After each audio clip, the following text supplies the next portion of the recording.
Hi, this is Pamela Worth with the Encourage Your Wellness podcast. And today I have Dr. Ahmed. He's a nephrologist, international speaker on digital health and telemedicine. He's also the founder and CEO of American TelePhysicians, a Florida based and award winning virtual healthcare company with operations in the US and international markets. Been named one of the top 20 CEOs of telemedicine companies. Uh, and there's so much more, Doctor, here in your background. And I don't necessarily want to read it all, but look forward to getting into all of it with you. Thank you for being here. Likewise, pleasure's all mine. Thanks, Pamela. Thanks for the opportunity. Yeah, so you've been involved and a member of the advocacy committee for telemedicine legislation and policies on Capitol Hill, multiple events at United Nations forums, and consultant for WHO and UNICEF. Healthcare innovation is obviously top of mind for you. Tell us, how you got into this, where you think healthcare is going, and what really gets you excited. Thank you. Yeah, long story, but I will try to make it short. I am a nephrologist as a profession, kidney specialist and a hypertension specialist. I'm based in Jacksonville, Florida. Moved to Jacksonville, Florida in 2014. Prior to that, I was in Cincinnati, Ohio, Delaware, and so on. And my perspective for healthcare, obviously, when I got more exposure in the private care settings and start seeing patients, especially with the chronic care management and senior living facilities. And one of my also key motivation was, unfortunately, the disease of my mother. She unfortunately passed last year for chronic liver disease. And so I immigrated to this country, the US, from Pakistan, and I have lived in different parts of the world before moving here in the Middle East and New Zealand and England. So got some exposure of healthcare system in different parts of the world. Of course, when settled here, then my parents used to visit me once a year or twice a year, and I used to go and see them. And so when my mother was diagnosed with this disease, how can I be kind of more involved practically as a caregiver while I'm not with them physically? And this was, I think, the 2015 or 2016, I started looking into telemedicine as one part of the approach. And of course, this was a way before COVID. And one of the challenge which as a physician, you see that telemedicine was perceived as just an online consultation with doctor, which obviously improves the access issue, but for sure that, rather than going to doctor's office and all, but that is a very limited aspect because when it comes to a specialty care, as a specialty physician, and in order to give continuation of care, you want to have access to patient's medical record. You want to have later on, you order, blood work, you order other imaging studies and all those things there. So like, for example, if we are sitting obviously in different parts of the country, so in order for me to manage you remotely, I need to have information about your healthcare, as well as you also need to have information where, if I need to order some other ancillary services, where to find that. So that actually led to the whole idea that it is not just an online consultation, it's essentially a complete ecosystem. And I think that's intrigued me. And was pretty intrigued by the concept of this startup, and reading about how technology shaped some of the industries. Jeff Bezos, for example, the e-commerce market, and then Uber has really revolutionized how one problem led to the company. So I started thinking more deep into how to build this an online healthcare ecosystem, integrating care. And I think ever since when you start seeing from that lens, you also start realizing more deep how the big issues are in healthcare.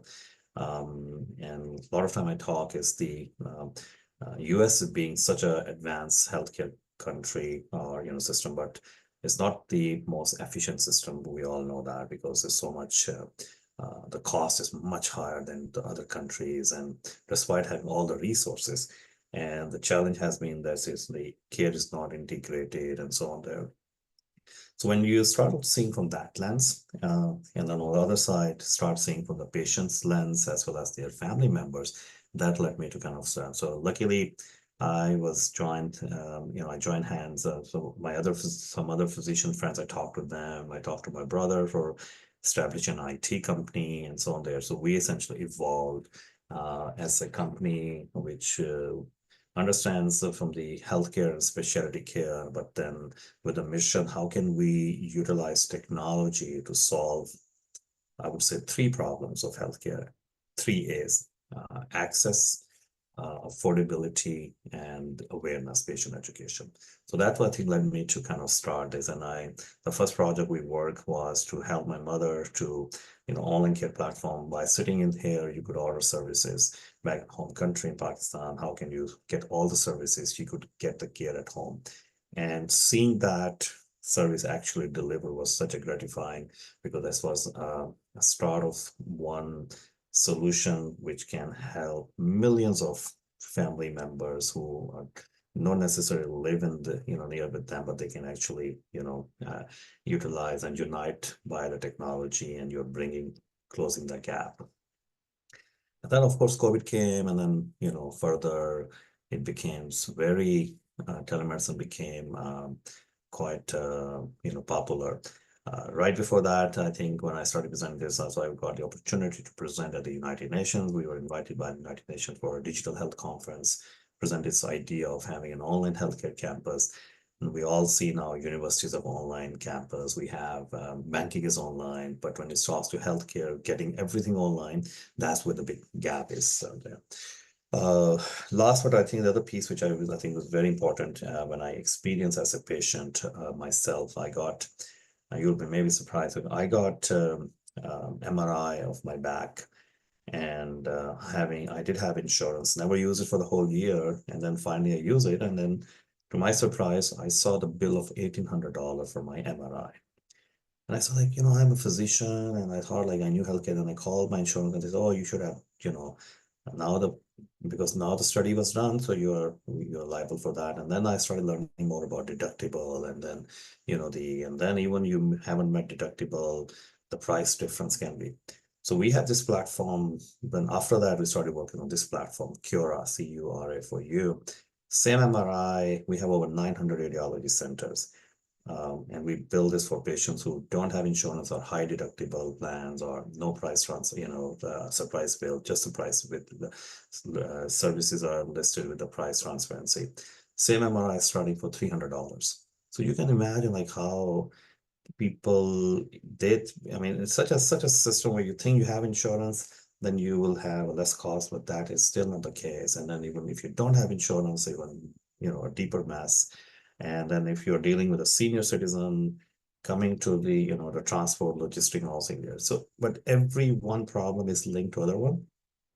And this is where we started working on kind of model where how can we build an integrated platform where essentially as a patient and caregiver, bringing their problems, solving their problem first, and then on the back end, you start solving the problem of the physicians and, and those others. And I think certainly looking forward, it's still a long journey, but I think we have come way far where we started. I absolutely love this. So I've had a couple of personal experiences in my life where it's been incredibly difficult. So the first one being my son, around the age of 5.5, he started exhibiting strange motor, vocal, and mood problems, depressed, anxious. They said he had Tourette's, OCD. And so it took about a half a dozen doctors later for someone to say, let's pull some blood work and find out what's going on inside. They wanted to give him medicine for the symptoms without kind of finding out why first, right? So, but all of that lab testing was so cost prohibitive. I wasn't going to say no, but I actually sold my car and bought a much cheaper car so I could pay for lab testing. Thankfully, fast forward many years later, you can find these things. I don't know that we're necessarily aware of them as much as we could be or should be. I still think it's hard to find where to find cost-effective care, but thankfully the technology is caught up. And consequently, and I love your platform, because having to go through and fill out the paperwork every single time. And then with my mom has had 90 days to live, going on 6 years. She's doing great with stage 4 cancer. But I've, gone with her every single time to different appointments, and it's the same paperwork over and over again, and the same history. And, it's all these, and then, I can't always be with her, similar to you. And so it's having to manage these things. Because she can't necessarily figure out how to manage the online appointment. So I'm Mm. having to manage the online appointment and manage her. And then, obviously communicate with the practitioner that it's okay for me to be present. And so I love what you're doing, and I love the access. And I think the affordability, I think, is coming with the technology that's been, continuing to be enhanced. I think the awareness is still a challenge. And so how are you helping practitioners, helping consumers? Like, how do we let people know where's a safe place to go? No, this isn't spam. What's okay and what's not. I think that's, really, really still a big challenge. No, thank you. First of all, thanks for sharing your story, which is a very common, and I hope your son is doing better now. And He's doing I great. mean, this great, good to hear that. This exactly, I think, was what the main challenge has been. A lot of time even the affordability and all the things there, and then we know there's such a big price difference when you can, and finding the right care at the right price, I think is the definitely the fund is needed. And now coming to your other question, how to patients can find. I mean, this is very essentially important also for chronic care management, especially because the patients want to see same doctors and all things there because they know the history. Otherwise, if you keep switching, one of the challenge for the telemedicine visit, well, initially you go online, you see one doctor, and then next time you come, you see another doctor and also there. That may work for urgent care, like, a sore throat or one-time fever. When it comes to chronic conditions, you obviously, that is not how the care is, efficient care is delivered. So, and that's where I think the first fundamental is to make sure that you have access to the same physician for condition care, and then that physician also has access to all the data and everything. Now, in the how to find patient, like they can find the reliable. I think the doctors, and I'm being a physician, you can definitely say that I'm a little biased on that, but I think the universal truth is the healthcare is centered around that patient and physician relationship, because I think that's one trust, that's where everything else kind of branches out. And it's what I also learned practically, having a medical knowledge is great, but you also have to be compassionate, because I think the patients and the families, they listen more, and then they care if you are compassionate care. So I think that is the most important when we are seeking a physician who understands and listens to their problem and then share. Of course, and then further is we expect those physicians and caregiver providers that they are giving that advice ethically, because obviously there are always a business side of financial aspects. And unfortunately, we all have seen or witnessed some of these horrific stories, which they should have not been. And but I think in the current world, and I think there most of the time patients kind of can relay that, they can sense that and this is where the quality checks matters. Good thing is, at least in the US, or the companies who work with this, so they have verified information that licensed doctors and kind of or the other service providers is kind of a general. So having a spam in healthcare, the chances are less. However, certainly the big problem people end up having is what I call, we move from a paper mess to digital mess, because then there's so many platform and all those things there. So, but you can't expect patients to, I'm going for a migraine, I will go to and find at a platform and going there. Now for my blood pressure, I'm going to another platform, and And then, so on there. And then if they don't have this, so now you can imagine how much paperwork. You're still digital, but you're still paperwork there. So I think it's the government policy on the back end is very much important, and they are enforcing it. But I think there's still a lot of gaps and challenges, and there are a lot of, lot of kind of those unseen forces, I will always say. Sometimes they are delaying it. So once that happens at the government level and the regulatory, I think that will be helpful. I also see some positive developments happening, but I think it still needs to be done. For example, in telemedicine, cross-border licensing issue is a big one.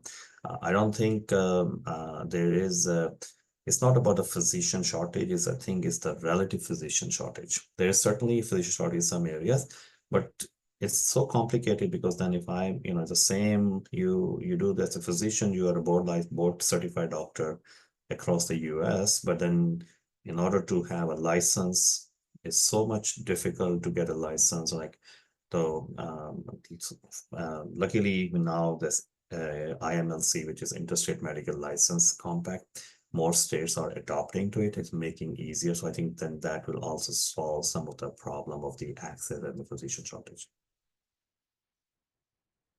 Well, I think that also applies to the physician assistants and the nurse practitioners. And I mean, just because you've got the doctor also needs a lot of support. So there's a lot of other things that go into all of this. So in terms of next steps, tell us a little bit about how people can find you, where people can really look out for cost-effective and better platforms. Absolutely. Thank you. So we, as a company, is American TelePhysician, which is our corporate company, and we are a physician-led, what I call a physician-led healthcare incubator, where we partner with physician groups and healthcare service provider, and we have launched a couple of platforms for some of them are disease specific and some are like general for patients who don't have, for example, I think more important, like the one where patients who don't have insurance are mentioned there. So it's online, it's called Cura for you, letter U, and they can go online. They can also download the app, and then it allows them to having access to one app or one platform, access to online doctors, and then we have partnership with labs, Quest Diagnostics, and like 4,000 labs. We have over 900 radiology centers. We have a home imaging companies, and then we have launched some programs, sleep program and weight loss program, and so on. There's like the things are a lot in the pipeline. So they can find, and then all that you have to do is like see the pricing, and then you need it, and then go from there.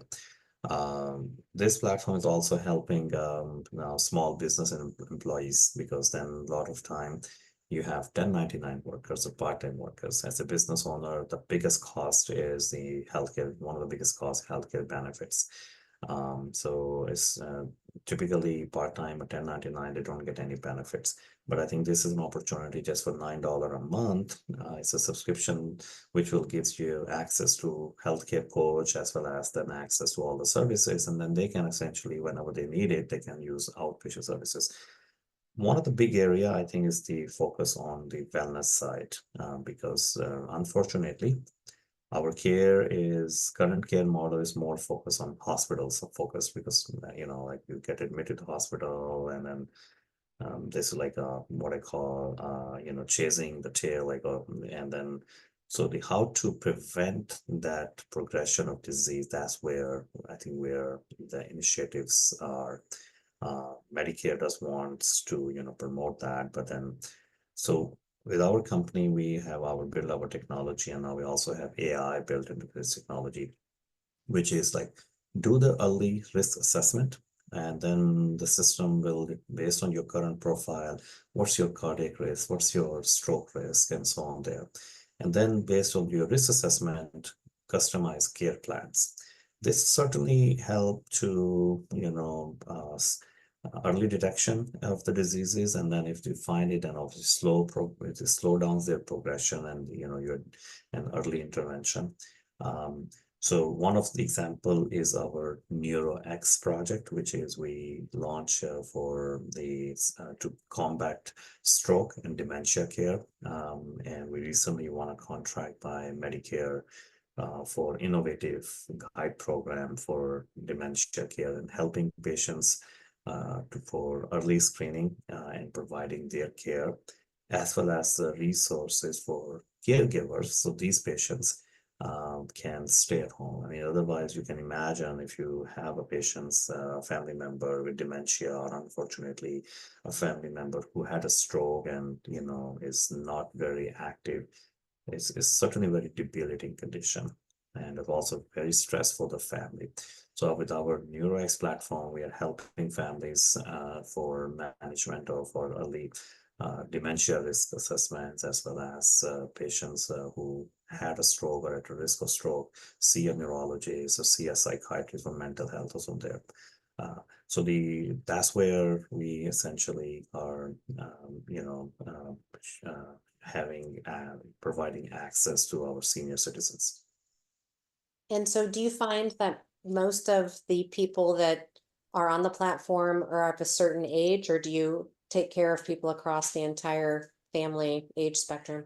So no, across the age spectrum, obviously the big focus is on since our big focus is on chronic care management, and we see that the naturally people, senior citizens are, if once you're above 40, I won't call senior like that, obviously when you are at that age, where middle age, and when you start having these problems, diabetes, hypertension, and so on there, then definitely that's where it becomes.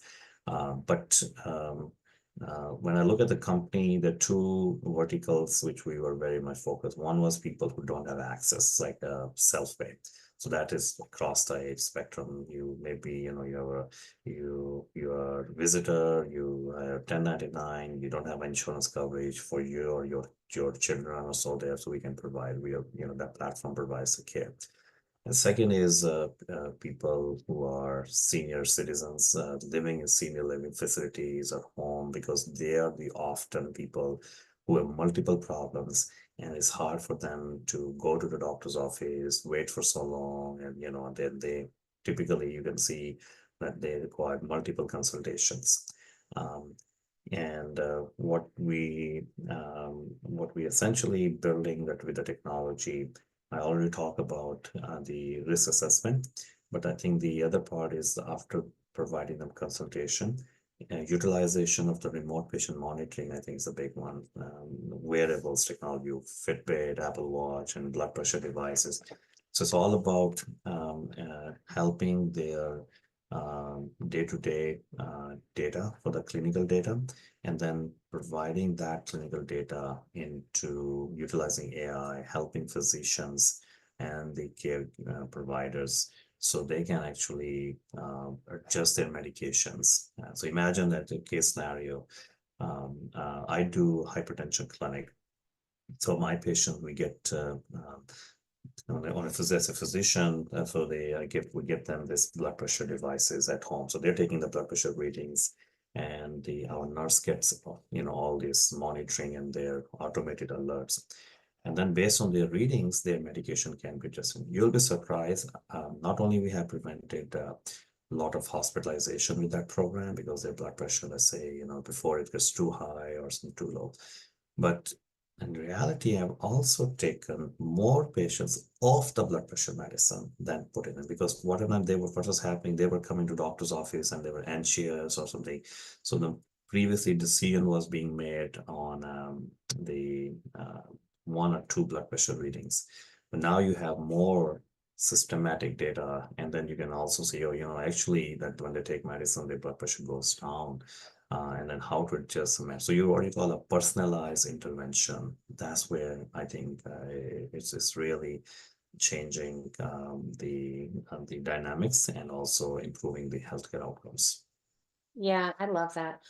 What about mental health? Have you been able to find any practitioners that can help in that area too? I mean, that's such a large area in all facets of the family.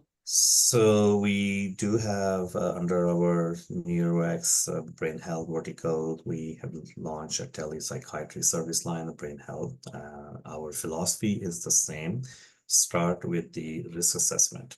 So we utilizing our tool, the questionnaires, which the patients or their caregiver fill for them.